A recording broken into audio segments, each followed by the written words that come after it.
اللہ حضرت جی بہت زیادہ حدیث موجود ہیں، جب بندہ سب دیکھے گا، بندہ کہے گا اللہ کی بارگاہ میں، یا اللہ ایک موقع دے، یا اللہ ایک جان دے، میں ساری نمازیں پڑھوں گا، میں تیرا ذکر کروں گا، تیرے سونے محبوب پہ درود، یا اللہ ایک بھیج مجھے واپس۔ اب تو سب کچھ دیکھ چکے ہیں، بلکہ حضرت یہاں تک بھی حدیث پاک ملتی ہے کہ سارے جو مسلمان ہیں، جو مسلمان ہی مریں گے، وہ ہمیشہ جہنم میں نہیں رہیں گے، اپنی اپنی سزا بھگت کے وہ جنت میں، لکھا جی صرف 2 رہ جائیں گے مسلمان، حدیث پاک کا مفہوم۔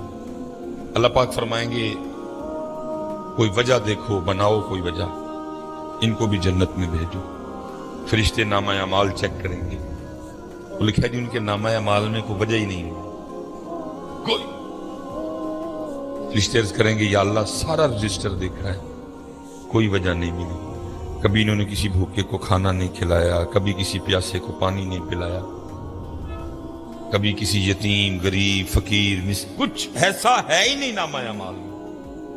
اللہ فرمائیں گے دونوں کو لے کے آؤ، لکھا ہے جی اللہ معاف فرمائے جو جسم ہے وہ جہنم کی آگ کی وجہ سے جل کے کوئلہ ہو چکے، اللہ پاک نگاہ رحمت فرمائیں گے، جسم پھر سرسبز و شاداب ہو جائیں گے۔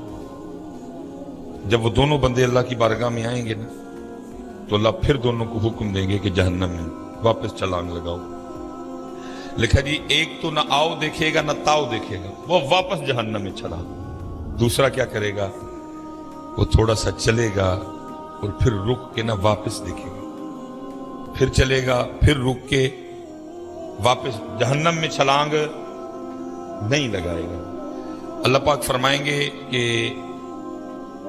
یہ جس نے جہنم میں چھلانگ لگائی اس کو بھی لے کے آؤ، اور جس نے یہ نہیں نہ لگائی اس کو بھی لے کے آؤ۔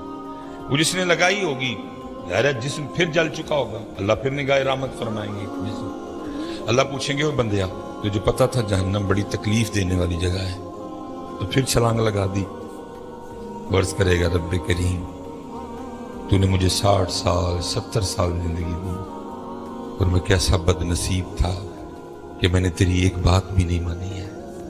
میں نے کہا بندیا اج پھر موقع ملیا اپنے رب دی گل منن دا، میں نے پینا سڑنا ہے، اوے حجی مان جا، پینا سڑنا ہی ہے لیکن آج ہی مان جا۔ اس لیے رب کریم میں نے پھر چھلانگ لگا دی۔ اللہ فرمائیں گے اچھا چل جا تجھے معاف کیا، چل جا جنت میں۔ دوسرے کو پوچھا جائے گا بندے ساری زندگی بھی بات نہیں مانی، آج پھر نہیں مانی؟ بڑی حضرت اس دن بندے کو اس سے زیادہ کوئی حسرت نہیں ہوگی کہ میں نے اپنے رب کی بات کیوں نہیں مانی تھی۔ بندہ کہے گا یا اللہ ایک جان دے پھر واپس، اب میں پڑھوں گا نماز، میں اٹھوں گا فجر کے لیے، میں تہجد بھی پڑھوں گا، جو تو نے مال دیا ہے میں خرچ کروں گا اس کو لوگوں پہ، لیکن تب کیا کہا؟ اب بندے وقت گزر گئے، اب تو دیکھ لیا سارا، قبر تو نے دیکھ لی، حشر تو نے دیکھ لیا، جنت تو نے دیکھ لی، جہنم تو نے دیکھ لی، حساب تو نے دیکھ لی۔ اب تو مزہ تو تب تھا نا بغیر دیکھے مانتا، اب تو سب دیکھ چکا، اب گیا موقع۔ تو اللہ پوچھیں گے ساری زندگی بھی بات نہیں مانی، آج پھر نہیں مانی؟ تو بندہ کیا عرض کرے گا رب کریم میری بدبختی کہ میں نے تیری بات نہیں مانی۔ تو اللہ کہیں گے آج کیوں نہیں پھر مانی؟ تو عرض کرے گا رب کریم میں نے ایک دن کسی عالم سے سنا تھا کہ تو نے اپنے عرش کے اوپر لکھوا رکھا ہے کہ ان رحمتی وسیعت غضبی، بے شک میری رحمت میرے غصے پہ غالب ہے۔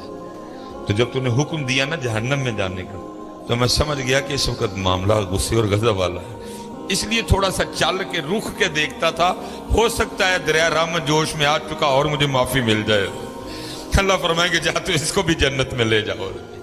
اس دن اس سے زیادہ بندے کو کوئی حسرت نہیں ہوگی کہ میں نے اپنے اللہ کی بات کیوں نہیں مانی تھی، میں نے کیوں نماز نہیں پڑھی تھی، میں نے کیوں ذکر نہیں کیا تھا۔ اس لیے حضرت میری سب سے گزارش ہے کہ وقت ہے میاں کر لو حضرت،